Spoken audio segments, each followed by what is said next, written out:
Hello guys, for today's vlog, gusto ko lang batiin yung apo ko, anak ng pangalawa kong anak, yung bunso nila.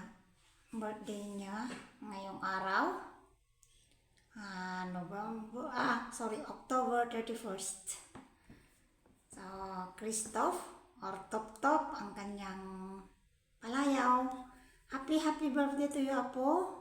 Sana lahat ng mga pangarap mo sa buhay, ibibigay ni Lord unti-unti. Kung hindi man lahat maibigay, siguro may rason bakit hindi natupad.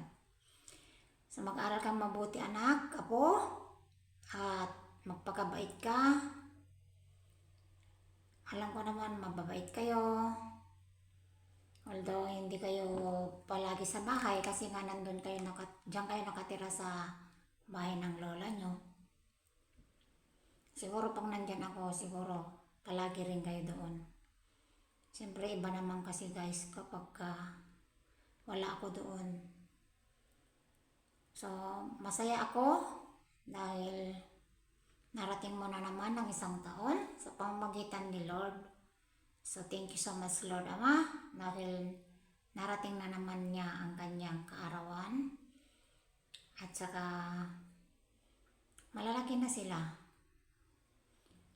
Marami na rin akong mga apo na malalaki at meron din mga maliliit. Kasi tatlo sila ng mga anak. So, bali siyam. Dami.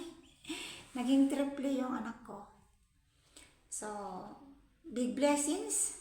Dahil maraming apo, kahit mahirap ang buhay, at least nakakaraos at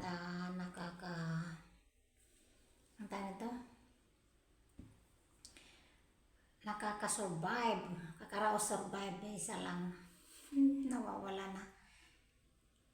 Actually, maligo na sana ako, naalala ko birthday niya pala. So, nag-rush ako ng maigsing greetings, kahit simple. Ito ay isang memories pagka kayo ay panood nyo balang araw.